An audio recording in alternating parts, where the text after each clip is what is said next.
Hello everyone, welcome to school diaries. आज करते हैं क्लास 4 का नेक्स्ट चैप्टर नंबर 1, 2, 3 हमने कर लिया था। आज करते हैं chapter number 4, fun and recreation. So ये है आपका chapter fun and recreation. So fun and recreation क्या? फन मतलब मज़े करना है ना, और रिक्रिएशन मतलब कुछ ऐसा करना जिससे कि हमें खुशी मिले। पढ़ाई के अलावा हम बाकी सारी जो चीज़ें करते हैं, है ना, जैसे फन के लिए, अपने मज़े के लिए कहीं घूमने जाते हैं, मूवी देखने जाते हैं, या फिर खेलने कूदने बाहर जाकर खेलते हैं। तो पढ़ाई के अलावा बाकी जो चीज़ें करते हैं जिससे हमें अच्छा लगता है, वो है सारी रिक्रिएशनल एक्टिविटीज़। तो इसी के बारे में ये पूरा चैप्टर है। ओके, तो चलिए देखते हैं। सो क्या क्या पढ़ेंगे हम? इंपॉर्टेंस पढ़ेंगे कि रिक्रिएशन क्यों ज़रूरी होता है। देन टाइप्स ऑफ गेम्स, जो कि हमारे इंडोर गेम्स, आउटडोर गेम्स होते हैं, उसके बारे में। Then fair play, team spirit, एक अच्छा तरीका खेलने का, और टीम स्पिरिट जब ग्रुप में हम खेलते हैं। तो ये सारी बातें, कैसे कैसे रिक्रिएशंस हैं और उसके इंपॉर्टेंस। ठीक है, तो ये सारी चीज़ें हम यहाँ पर पढ़ेंगे। सो यहाँ पे देखिए बहुत सारे बच्चे ग्रुप में बैठ के क्या बात कर रहे हैं। देखिए उनके कुछ वेकेशन स्टार्ट हो रहे हैं। सब लोग जो है अपने वेकेशंस की प्लानिंग कर रहे हैं। देखिए ये गर्ल बोल रही है कि वो गिटार क्लासेस में जाएगी, ठीक है, अपने फ्री टाइम में। And this boy is saying that he will join dance class, वो डांस क्लास में जाएगा। एंड ये बोल रही है कि वो स्विमिंग करेगी और स्केटिंग करेगी। देन ये गर्ल बोल रही है कि वो अपने ग्रैंडपा के साथ गार्डनिंग करेगी क्योंकि उसको अच्छा लगता है। और ये गर्ल बोल रही है कि वो पेंटिंग करेगी क्योंकि she wants to become an artist, वो एक आर्टिस्ट बनना चाहती है। And this boy is saying कि वो लाइब्रेरी में उसने ज्वाइन किया है, तो वो बहुत सारे बुक्स रीड करने वाला है। सो देखिए ये सारे जो लोग हैं ना, वो प्लान कर रहे हैं अपने वेकेशंस की वो कैसे मनाएंगे। हमें भी इस तरीके से प्लानिंग करनी चाहिए अपने वेकेशन की। सिर्फ पढ़ाई करना ही ज़रूरी नहीं होता, बाकी सारी चीज़ें भी हमें करनी चाहिए जिससे हमारे माइंड को अच्छा लगे, हमें खुशी मिले, हम बहुत ज़्यादा हंसे। ठीक है, सो देखिए एवरीवन गेट्स बोर्ड, सब लोग जो है बोर होते हैं और टायर्ड होते हैं। क्यों? क्योंकि उनका सारा दिन एक जैसा होता है ना, सेम रूटीन होता है। स्कूल जाते हो, आते हो, खाना खाते हो, होमवर्क करते हो, सो जाते हो। तो हर दिन एक जैसा नहीं होना चाहिए। ठीक है, so we need a break, हमें जो है एक ब्रेक ले लेना चाहिए और हमारे रूटीन को चेंज करना चाहिए। ठीक है, क्योंकि हर दिन एक जैसा करेंगे तो आपका लाइफ बोरिंग हो जाएगा। सारे एज ग्रुप के लोगों को यही करना चाहिए। क्या करना चाहिए? To have fun and enjoyment in their life, हमें जो है फन भी करना है, मज़े भी करने हैं ना हमारे लाइफ में। सिर्फ पढ़ाई पढ़ाई और काम काम ये नहीं, ठीक है, बाकी भी चीज़ें करनी चाहिए जिससे हमें खुशी मिले। It breaks the monotony, monotony मतलब एक जैसा, हर दिन जब एक जैसा हो जाता है, ठीक है, तो उसको मोनोटनी बोलते हैं। सो मोनोटनी ऑफ लाइफ हमें बदल देनी है, एक जैसा लाइफ नहीं होना चाहिए हर दिन। और क्या होता है ऐसे फन एक्टिविटीज़ करने से? हमें जो है हमारा माइंड और बॉडी फ्रेश फील करता है, मतलब हमें अगले दिन के लिए और ज़्यादा एनर्जी आ जाती है काम करने के लिए। ठीक है, so we become ready to start our work again. Recreational breaks लेने के बाद हम अगले दिन के लिए रीस्टार्ट हो जाते हैं, हमारा बॉडी जो है और भी एनर्जेटिक हो जाता है काम करने के लिए। सो यहाँ पे देखिए doing something to relax our mind and body to have fun and enjoyment is called recreation. तो यही है रिक्रिएशन, ऐसी एक्टिविटीज करना जिससे हमारे माइंड को भी रिलैक्सेशन मिले और हमारे बॉडी को भी अच्छा लगे और हमें खूब मजा आए। ठीक है, तो ऐसी चीजें हमें करनी है और वही होता है रिक्रिएशन। ठीक है, अभी क्लियर हुआ?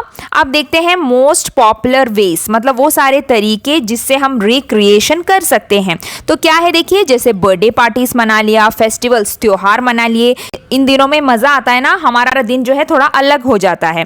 देन वॉचिंग कल्चरल प्रोग्राम्स, जैसे बहुत सारे प्रोग्राम्स हम देखते हैं, नाटक देखते हैं, डांस शोज देखते हैं, म्यूजिक शोज बच्चों के देखते हैं। देन मैजिक शोज, मतलब जादू के शोज देखते हैं, जादुई शो देखते हैं। देन पपेट शोज, मतलब ये कठपुतली का नाच, जो कठपुतली के शोज होते हैं, है ना। सो ये सारे शोज हम देखते हैं तो हमें कुछ अलग देखने मिलता है, तो हमें कुछ अलग सीखने के लिए भी मिलता है। तो ऐसी सारी चीज़ें, प्रोग्राम्स हमें लाइफ में देखनी चाहिए। उसके अलावा देखिए, और गोइंग फॉर शॉपिंग, हम जो है शॉपिंग के लिए जा सकते हैं, मॉल्स में जाइए, मार्केट्स में जाइए, क्योंकि हमें बहुत सारी चीज़ें देखने मिलेगी और वो दिन जो है अलग हो जाता है, हम अपनी आंखों में कुछ और देख रहे हैं, है ना। Then visiting fairs and carnivals, so fairs मतलब मेले में जाना। ठीक है, जैसे यहाँ पे देखिए चिल्ड्रन इन अ फेयर, ये लोग मेले में जा रहे हैं, वहाँ पे झूले होते हैं, बहुत सारे तरह तरह के खाना मिलता है ना, स्पेशल फूड होते हैं, तो हमें अच्छा लगता है मेले में जाना। कार्निवल्स मतलब भी ऐसी जगहों पर जाकर सेलिब्रेट करना जहाँ पर बहुत सारे लोग आकर सेलिब्रेट करते हो। पब्लिक प्लेसेस, जैसे कि आप कोई वाटर पार्क में चले गए, कोई और पार्क में चले गए, ठीक है, या फिर कहीं पर कुछ शोज हो रहा है वो देखने चले गए, तो पब्लिक प्लेसेस में जाकर एंजॉय करना, वो है कार्निवल्स। और फेयर्स मतलब मेले, तो ऐसी जगह पर आप जाइए।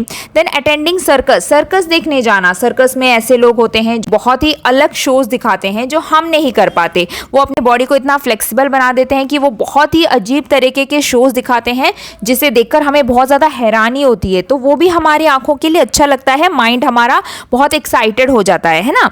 देन वॉचिंग मूवीज, मूवीज देखिएगा, अच्छी अच्छी मूवीज, तो हमें बहुत सारी चीज़ें सीखने भी मिलती है, ठीक है। तो इन सबसे क्या होता है, देखिए पीपल लाफिंग टुगेदर, सब लोग मिलते हैं, हंसते हैं, मजा करते हैं, तो मजा आता है ना सबको। मैजिक शोज, जो जादुई शोज होते हैं, तो वो देखकर हमें लगता है वाओ, ऐसी एक फीलिंग आती है ना। सो ये सारी चीजें हमें करनी चाहिए लाइफ में। अब देखिए इंपॉर्टेंस ऑफ रिक्रिएशन, क्यों करनी चाहिए, तो अभी हमने देखा कि क्या क्या चीजें हमें करनी चाहिए, ठीक है, क्रिएशन के लिए। पर अब ये जरूरी क्यों है ये देखते हैं। क्यों जरूरी है, क्योंकि वो हमारे बॉडी और माइंड को रिलैक्स करता है, हमारे मन को शांति देता है, बहुत अच्छा सा फीलिंग देता है। Then help us fit and active, जब हम घूमने जाएंगे, बाहर जाकर ये सब करेंगे, तो हमारा बॉडी भी एक्टिव रहेगा, है ना, हम फिट रहेंगे।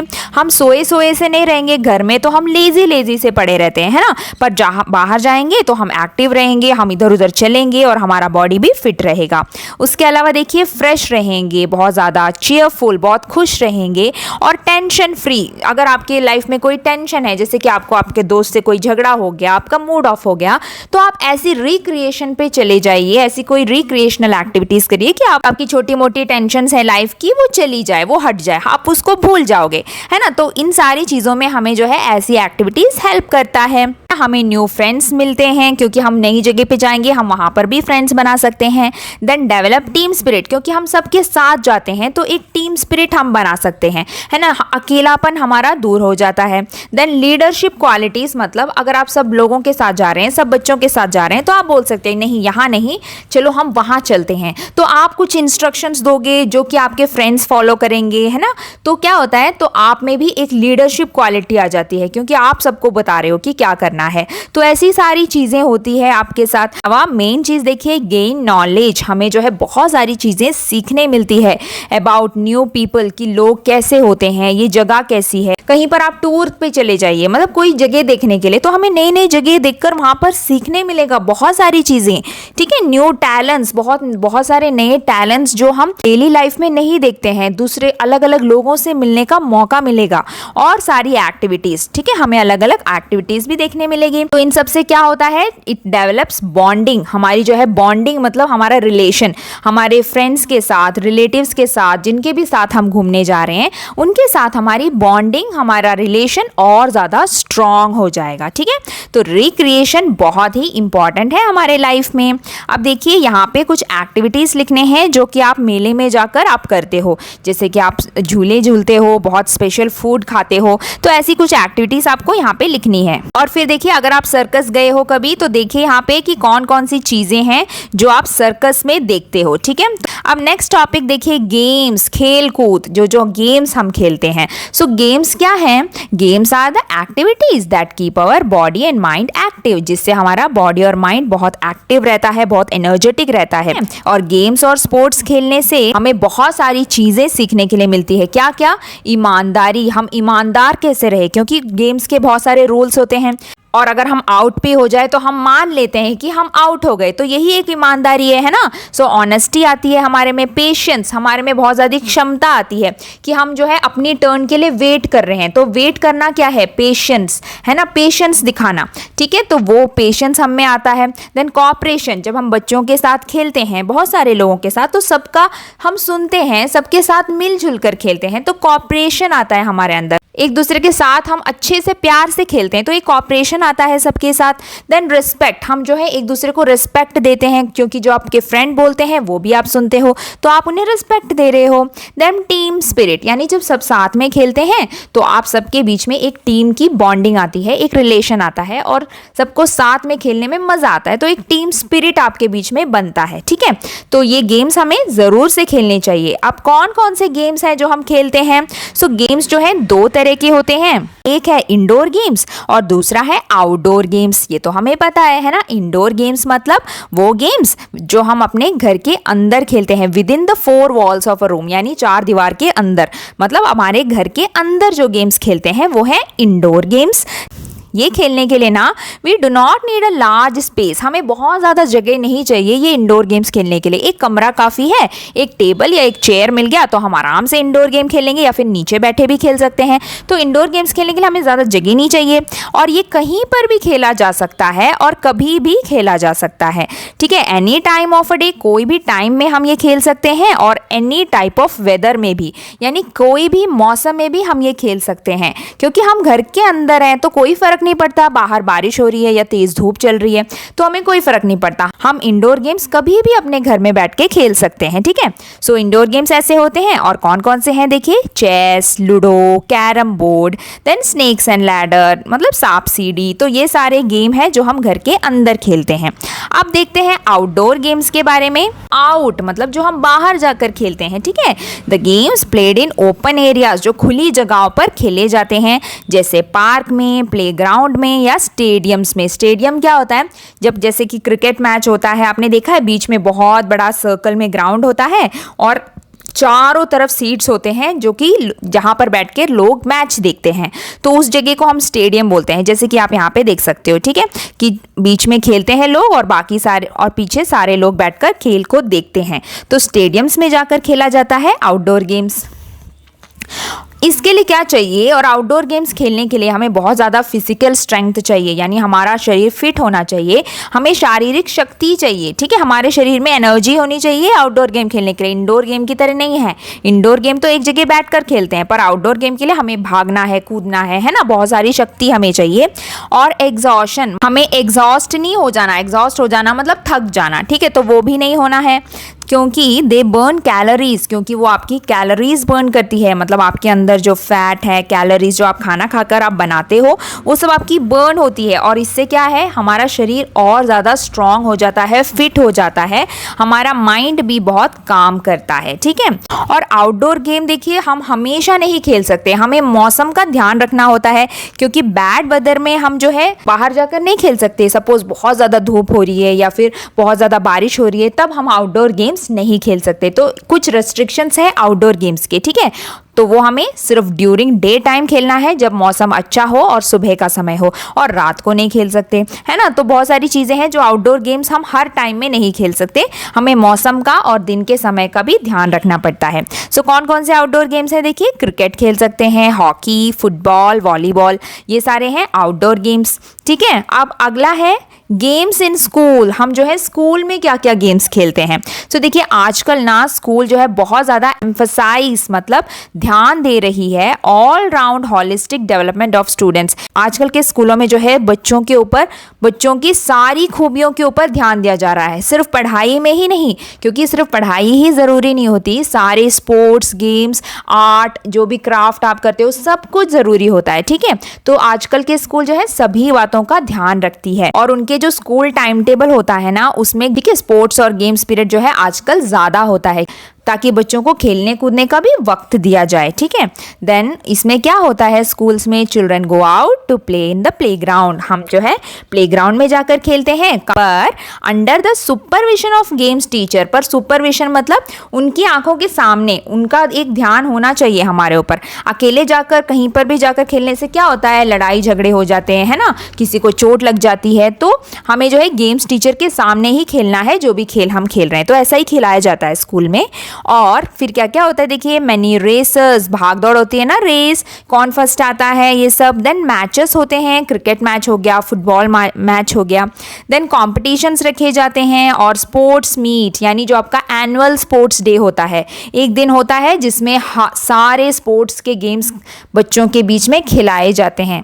होता है ना आपके स्कूल में, हाँ, तो वही है एनुअल स्पोर्ट्स मीट। तो ये सब ऑर्गेनाइज किए जाते हैं स्कूल में for motivating students to participate, और बच्चों को जो है मोटिवेट किया जाता है, पार्टिसिपेट करने के लिए उन्हें फोर्स किया जाता है, ठीक है, ताकि वो भी आगे आकर पार्टिसिपेट करे, ठीक है, क्योंकि हार जीत तो बाद की बात है, पर पार्टिसिपेट करना ही बहुत बड़ी बात है, ठीक है।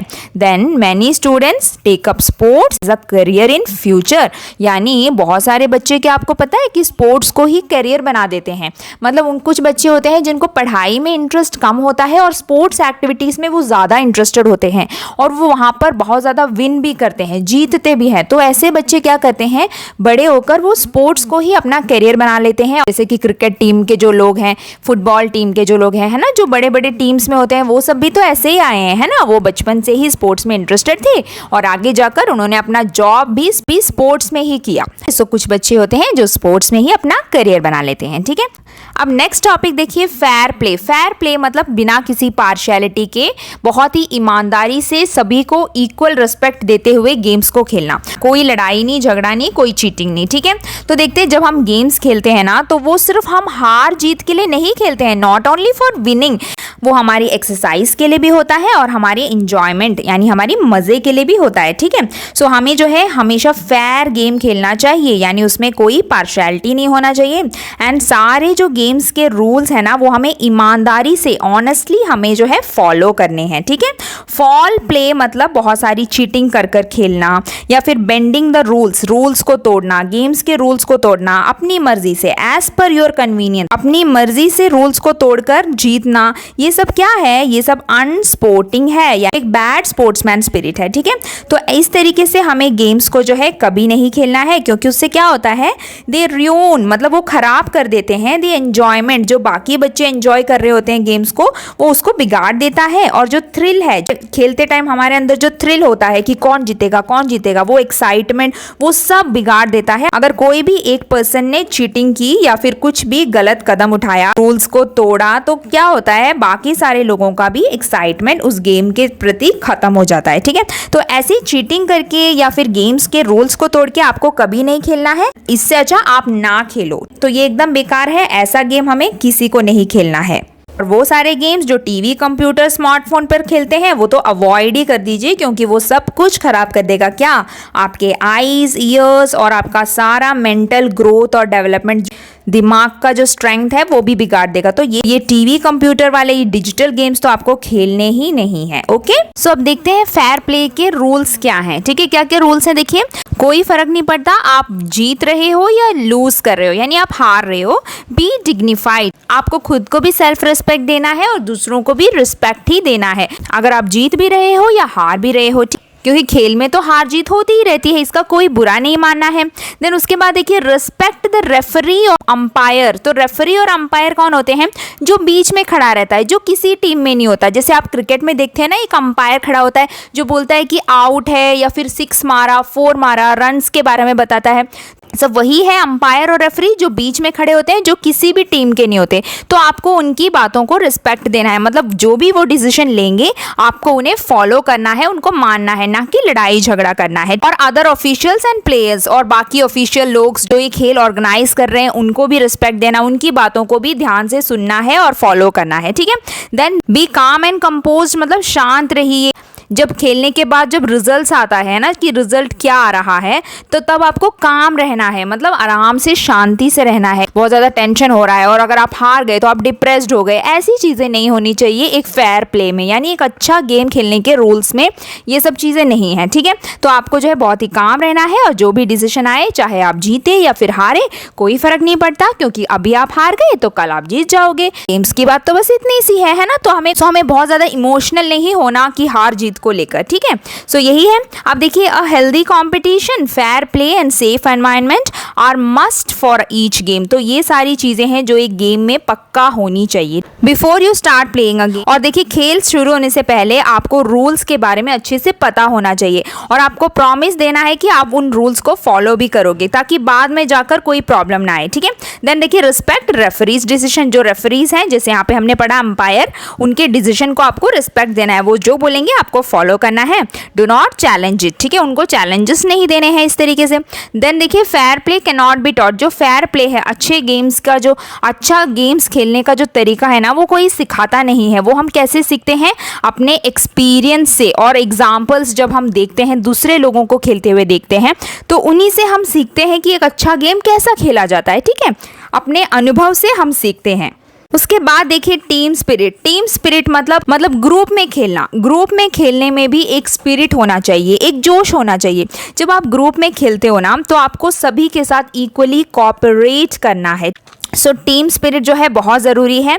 अब देखिए, जो सारे टीम के जो प्लेयर्स होते हैं ना, वो सब एक दूसरे के साथ कोऑपरेट करते हैं, cooperating with each other so that collective effort. क्योंकि जब सभी की मेहनत और कोशिश मिलेगी ना, तभी कामयाबी हासिल होगी, यानी तभी हम जीत पाएंगे। अगर सभी ने इक्वली अपना फुल दिया, अगर सभी ने अपना पूरा दिमाग लगाया, पूरी मेहनत लगाई, तो क्या होगा? वो टीम जीत जाएगी, है ना। तो हमें, जब हम टीम के साथ खेलते हैं, तो सभी लोगों को अलग अलग माइंड से नहीं खेलना है, सबके अंदर एक कॉपरेशन होना चाहिए एंड उनको साथ में खेलना है फॉर देयर टीम, अपनी टीम के लिए, ताकि वो जीत पाए। एंड टीम में खेलते टाइम आपको पर्सनल रिकॉर्ड्स को ध्यान में रखकर नहीं खेलना चाहिए कि टीम में भी मुझे कितना फ़ायदा हो रहा है। मतलब जब हम टीम में खेलते हैं तो आपको खुद के बारे में नहीं सोचना चाहिए, बल्कि पूरी टीम के बारे में सोचकर खेलना चाहिए, ठीक है।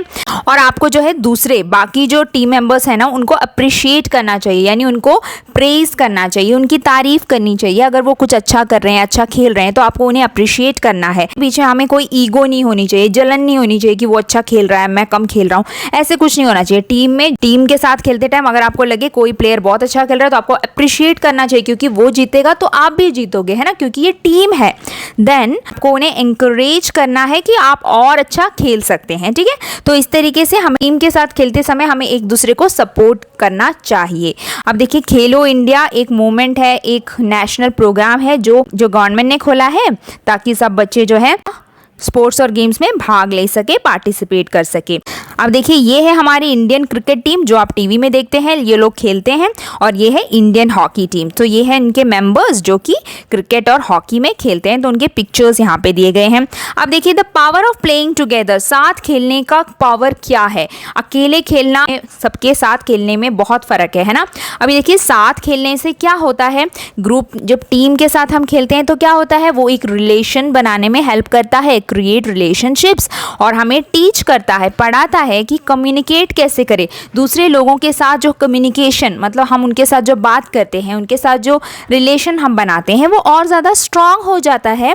और हमें सीखने मिलता है कि दूसरे लोगों के साथ हम कोऑपरेट कैसे करें। कोऑपरेट करना मतलब एक साथ मिलजुल कर काम करना, ठीक है। तो वो हमें सीखने मिलता है। अब देखिए, फाइट्स एंड आर्ग्यूमेंट्स, कभी कभी जो है लड़ाई होती है, झगड़े होते हैं, बातों में लड़ाई होती है, तो ये सब कभी कभी हेल्दी होता है, कभी अनहेल्दी। अब यहाँ पर हेल्दी का मतलब ये नहीं कि हेल्दी खाना या फिर हेल्दी अनहेल्दी हम फूड के लिए यूज़ करते हैं, बट हेल्दी अनहेल्दी को हम कभी अच्छा और बुरा बोलने के लिए भी यूज़ करते हैं इंग्लिश में, ठीक है। हेल्दी एनवायरनमेंट मतलब एक अच्छा एनवायरनमेंट।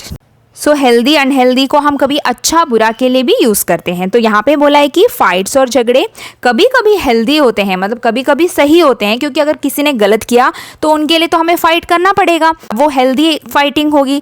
और अगर अनहेल्दी फाइटिंग मतलब क्या, फालतू में जाकर झगड़ा कर लिया, तो वो हो गया अनहेल्दी फाइट। फाइट्स तो होती रहती है टीम में, कभी अच्छी होती है तो कभी बुरे के लिए होती है। तो हेल्दी फाइट्स क्या है, देखिए, give a chance to children to stand up and fight for themself and get along with others. यानी हेल्दी फाइट्स वो है जब हम अपनी ज़रूरतों के लिए लड़ते हैं, कि कहीं पर कुछ गलत हो रहा है तो उसको साबित करने के लिए कि ये गलत है, उसके लिए जब हम लड़ते हैं ना, तो वो है हेल्दी फाइट। वो फाइट होनी चाहिए, नहीं तो चीज़ें नहीं बदलेंगी, ठीक है। तो वैसी फाइट से क्या होता है, बच्चों को खड़े होकर अपनी बात बताने का मौका मिलता है, ताकि वो अपने आप को प्रूफ कर सके कि वो सही है। तो ऐसी फाइट्स अच्छी होती है, हेल्दी होती है। चिल्ड्रन में need help from an elder to sort out unhealthy fights which cause unpleasant behavior, abusive words. बच्चे खेलते हैं ना लड़ाई में, तो उनको एल्डर, बड़े लोगों की हेल्प की ज़रूरत पड़ती है कि सॉर्ट आउट करने के लिए, मतलब सुलझाने के लिए उस फाइट को कि यहाँ पर कौन सही है और कौन गलत है, क्योंकि कभी कभी फाइट जो है हद पार कर देती है और बहुत ज़्यादा लड़ाई हो जाती है। अनप्लेजेंट बिहेवियर, तब बुरी तरह बिहेव करने लग जाते हैं, और एब्यूजिव वर्ड्स मतलब गलत शब्द यूज़ करते हैं, गालियाँ वगैरह देने लगते हैं फाइट में, जो कि अच्छा नहीं होता है ना। और समटाइम्स वायलेंस, यानी हाथ भी उठाने लग जाते हैं एक दूसरे के ऊपर। तो ऐसे भी कभी कभी गेम्स में होता है, ठीक है। तो ऐसी चीज़ें हमें मैक्सिमम अवॉइड करनी है कि ऐसी चीज़ होने से क्या फ़ायदा, फिर वो गेम का मज़ा ही चला जाएगा, है ना। तो हमें ध्यान रखना है खेल में, जब हम टीम के साथ खेलते हैं तो ऐसी चीज़ें हमारे साथ ना हो, ठीक है। तो यही आपका चैप्टर है, और आगे हैं आपके एक्सरसाइज क्वेश्चंस जो कि आप इस तरीके से कंप्लीट कर सकते हैं, ठीक। इसी के साथ आपका चैप्टर भी यहाँ पे कंप्लीट हो गया है। कंप्लीट करिएगा बैक एक्सरसाइजेस इस तरीके से, और इसी के साथ आपका चैप्टर भी यहाँ पे कंप्लीट हो गया है। सो अब मिलते हैं अगले वीडियो में अगले चैप्टर के साथ। तब तक के लिए बाय बाय, टेक केयर।